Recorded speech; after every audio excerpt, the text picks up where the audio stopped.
келесі ішкі құлақтың бір бөлімі. Біз бәріміз білеміз, что адамның құлағы біз үшке бөлінеді ғой, бізде сыртқы, ішкі, ортаңғы. Есіңізде болсын балалар, бізде сыртқы құлақ ең алғаш бізде адамдарда ең алғаш бізде сүтқоректілерде, басқа ешқандай ағзада бізде сыртқы құлақ бізде жоқ. Хорошо? Сыртқы құлаққа не кіреді балалар? Осы жерде мынау сыртқы құлақ қалқаны, шеміршекті бөлім. Одан кейін сізде сыртқы есту жолы, сізде дабыл жарғағы. Сізде қосымша балалар сұрайды, сол үшін де сыртқы есту жолы немен аяқталады деп сұрайды. Ол сізде дабыл жарғағымен аяқталады. Енді сұрақ болды сонда. Сыртқы құлаққа кіреді құлақ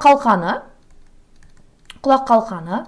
Одан кейін сізде есту жолы, сізде дабыл жарғағы. Осы кезде балалар айта кететін бір жайт. Дабыл жарғағы тек қана адамда, тек қана сүтқоректіде ғана сыртқы құлаққа кіреді. Неге себебі? Сыртқы құлақ ең алғаш осы екі ағзада пайда болды ғой. Сол үшін де. Ал қалған мысалы қосмекенді, жорғалаушы, жаттап алыңыздар, бұл сұрақ тез келеді балалар. Балықтарда дабыл жарғағы сізде ортаңғы құлаққа кіреді. Хорошо, өйткені оларда бізде сыртқы құлақ болмағандықтан дабыл жарғағы бізде осы ортаңғы құлаққа кіріп кетеді. Енді ортаңғы құлақта сізде үш сүйек бар: балғашық, төстік, үзеңгі.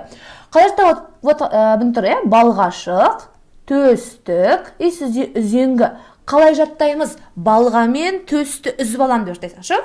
Ортаңғы бар, ешқандай сұйықтық жоқ, тек қана қуыс бар. Түсінікті ғой? Сұйықтық ол бәрі ішкі құлақта. Осыны сұрайды. Сұйықтық болатын құлақтың бөлімі деп сұрайды. Бұл сіздерде ішкі құлақта бар. Енді балғамен төсті үзіп аламын. Ол сіздерде қандай? Балғашық, төстік, үзеңгі, ортаңғы құлақтікі. Ішкі құлақ өте күрделі. Ол сізде балалар шытырманнан лабиринттен тұрады. Лабиринттің өзі екіге бөлінеді. Жазып алыңыздар. Лабиринттер екіге бөлінеді. Ол сізде ұлу дене, бізде осыны вестибул аппаратына бөлінеді. Вестибул аппараты сізде 3 жарты иірім өзекшеден, сізде плюс 2 қапшықтан тұрады. Бұл сізде вестибул аппаратының құрылысы. Вестибул аппарат бұл біздің естумен тепе-теңдік мүшеміз. Так, жазып қойын, вестибул аппараты бізде тепе-теңдік мүше. Қосымша сонда бізде балғашық бізде ортаңғы, құлақ қалқан бізде сыртқы, төстік, балғамен төсті үзіп алдым. Екеуі де бізде ортаңғы, жауап бізде ұлы дене.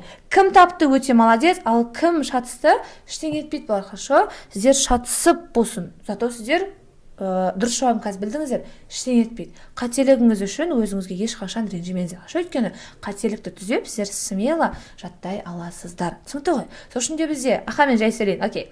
Ұлы дене бізде ішкі құлаққа кіреді. Ұлы денедегі басты қызмет біздің любой естудің соңғы конечный остановкасы осы ұлы денемен аяқталады.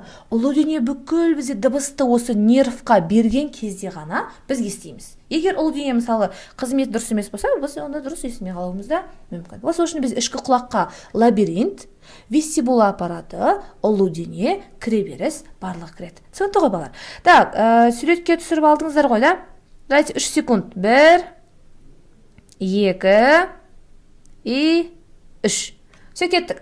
Алдыңғы сұрақты.